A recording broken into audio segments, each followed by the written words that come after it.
Hello students, in standard 10 science, today we are going to discuss about chapter number 10, light reflection and refraction. तो हम अपने आसपास कई सारे वेराइटीज़ ऑफ ऑब्जेक्ट्स देखते हैं and we are unable to see anything in dark room. Dark room में हम कुछ भी नहीं देख सकते हैं, लेकिन जब लाइट ऑन करते हैं तो हम देख सकते. तो कोई भी ऑब्जेक्ट को हम किस तरह से देख सकते हैं, what makes things visible. For example, कोई भी एक चीज़ है, यहाँ पे कोई एक ऑब्जेक्ट है, जब उस पर सनलाइट या कोई भी लाइट गिरती है तो वो उसको रिफ्लेक्ट करता है. एंड जब ये रिफ्लेक्ट रेज जो है वो हमारे आइज़ के अंदर आते हैं, when our eyes receive the reflected rays, तब हमें कोई भी ऑब्जेक्ट हमें दिखता है. तो यही एक सिंपल मैकेनिज्म है, कोई भी चीज़ें हम लोग कैसे देख सकते हैं. तो there are number of common and wonderful phenomenon associated with the light. For example, image formation by mirror, twinkling of stars, beautiful colours of rainbow, bending of light by a medium and so on. ऐसे कई सारे phenomenon है. तो हमें ये पूरे chapter में reflection and refraction, ये दो मेन कॉमन पॉइंट है जिसका डिफरेंस आपको पता होना चाहिए कि रिफ्लेक्शन क्या है एज वेल एज रिफ्रैक्शन क्या है. तो पहले ये दोनों समझ लेते हैं. Let us start. A highly polish surface such as an mirror reflects most of the light falling on it. अगर हम मिरर की बात करें तो जो मिरर क्या करता है, जो भी लाइट उस पर गिरता है वो उसको रिफ्लेक्ट करता है. रिफ्लेक्ट एंड रिफ्रैक्शन में डिफरेंस है. यहाँ पे हमने प्लेन मिरर लिया है और ये उसका पीछे वाला सरफेस है, यानी कि जो सिल्वर कलर का होता है, ऑपेक सरफेस होता है, तो उसको हम इस तरह से दिखाते हैं. मतलब कि ये उसके आगे वाला सरफेस एंड ये जो है वो उसके पीछे वाला सरफेस. जनरली जो भी मिरर लेंस होगा उसमें हम यही इस तरह से ही दिखाएंगे, जो पीछे वाली सरफेस होगी उसको इस तरह से लाइनिंग करके. तो हमने यहाँ पे एक प्लेन मिरर लिया है जिसपे एक लाइट का रेज आ रहा है और ये लाइट का रेज जैसे ही इधर टकराता है मिरर की सरफेस के ऊपर, प्लेन मिरर की सरफेस के ऊपर, तब ये रिफ्लेक्ट हो जा रहा है ये डायरेक्शन के अंदर. तो जो रेज आता है उसको इंसिडेंस रे बोला जाता है. जो रे फिर यहाँ पे टकराते फिर रिफ्लेक्ट हो रहा है उसको रिफ्लेक्टेड रे बोला जाता है.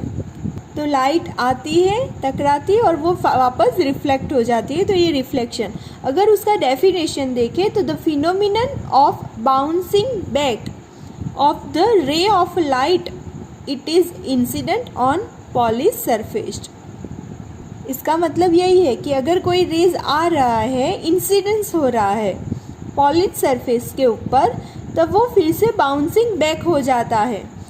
ओके, ये फिनोमिनन को बोलते हैं रिफ्लेक्शन ऑफ लाइट. नेक्स्ट देखते हैं रिफ्रैक्शन ऑफ लाइट. रिफ्रैक्शन, देखो जनरली लाइट जो है वो स्ट्रेट लाइन में ट्रैवल करती है, जिसको रेक्टिलिनियर भी बोलते हैं. तो जब भी रे ऑफ लाइट एक मीडियम से दूसरे मीडियम में ट्रैवल करता है तो वो बेंड हो जाता है. ओके, यहाँ पे देखो ये एयर का मीडियम है एंड ये वाटर है. तो ये लाइट ऑफ रे, ये इंसिडेंस रे आ रहा है, तो ये एयर है, मीडियम एयर है और ये वाटर का मीडियम है.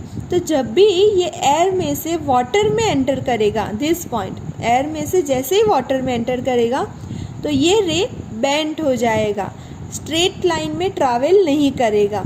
देखो ये मैंने जो इस तरह से दिखाया, ये मतलब कि ट्रैवल होना चाहिए इस तरह का, लेकिन जब भी मीडियम चेंज होता है तो ये रे आता है इंसिडेंस एंड रिफ्लेक्ट, मतलब कि दूसरे मीडियम में जाता है इस तरह से.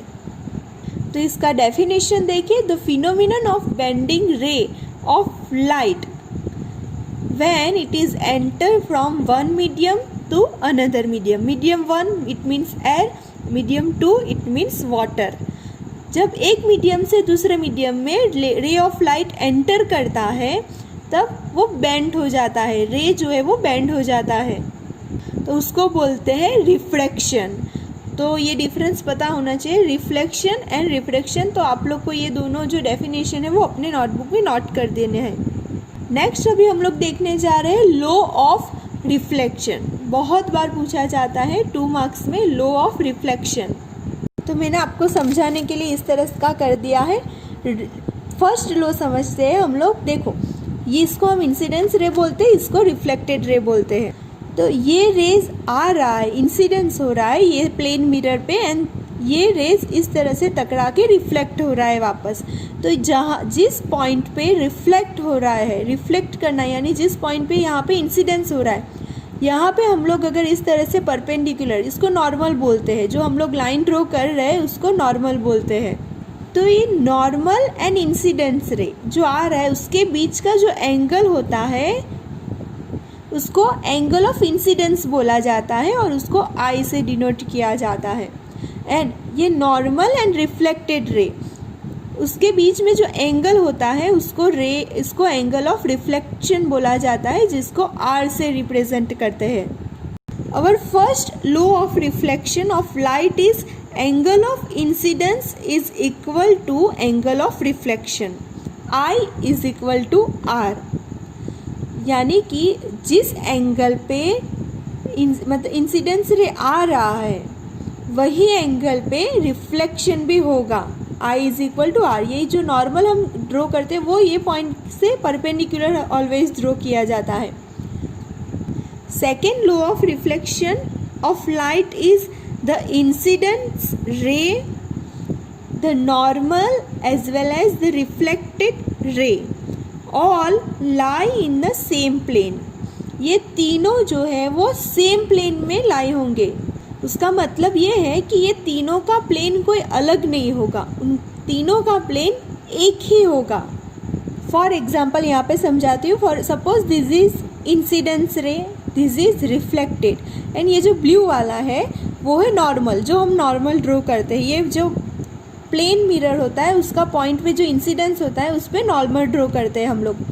तो ये तीनों एक ही प्लेन में लाए होंगे, ओके, कोई मतलब कि अलग प्लेन नहीं होगा।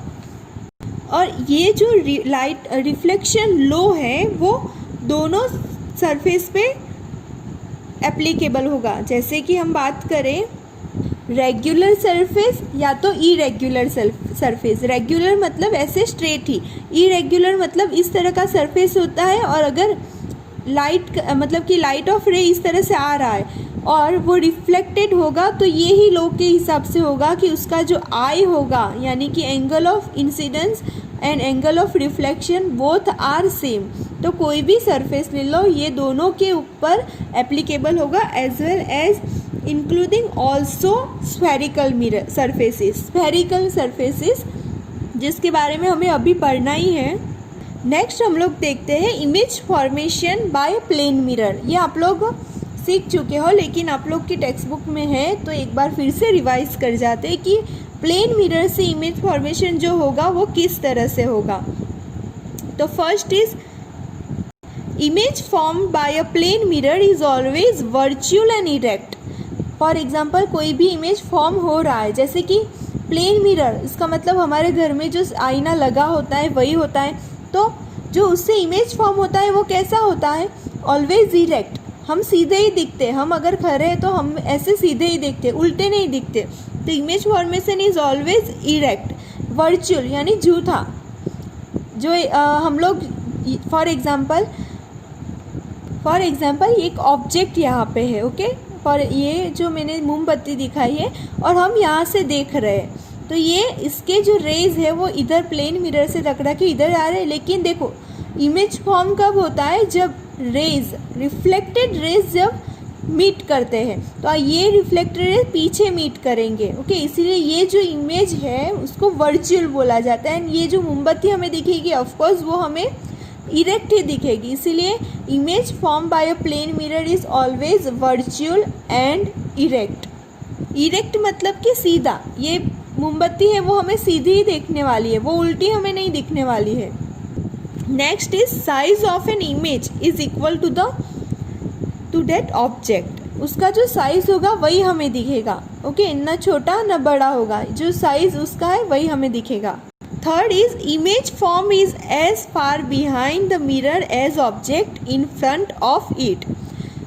फॉर एग्जाम्पल ये जो हमने ऑब्जेक्ट रखा है वो 2 सेंटीमीटर है from the plane of the mirror, तो हमें जो इमेज दिखेगा वो भी 2 सेंटीमीटर ही दिखेगा, या मतलब कि हम जो देख रहे हैं इमेज तो वो ज़्यादा नज़दीक नहीं ज़्यादा दूर नहीं, वो भी एग्जैक्टली इस तरह से 2 सेंटीमीटर ही दिखेगा। And last is image is laterally inverted.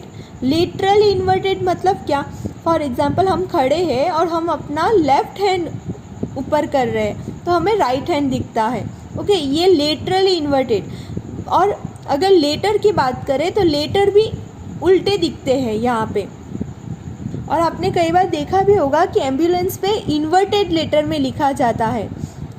उसका रीज़न भी यही है कि जो आगे कोई व्हीकल है या पीछे उन लोग को मिरर में अच्छी तरह से दिखे कि ये एम्बुलेंस है और वो लोग पढ़ सके। तो स्टूडेंट्स आज के लिए इतना ही है, और law of reflection as well as refraction and reflection का डेफिनेशन आपको नोटबुक में नोट कर देना है। Okay friends, thank you.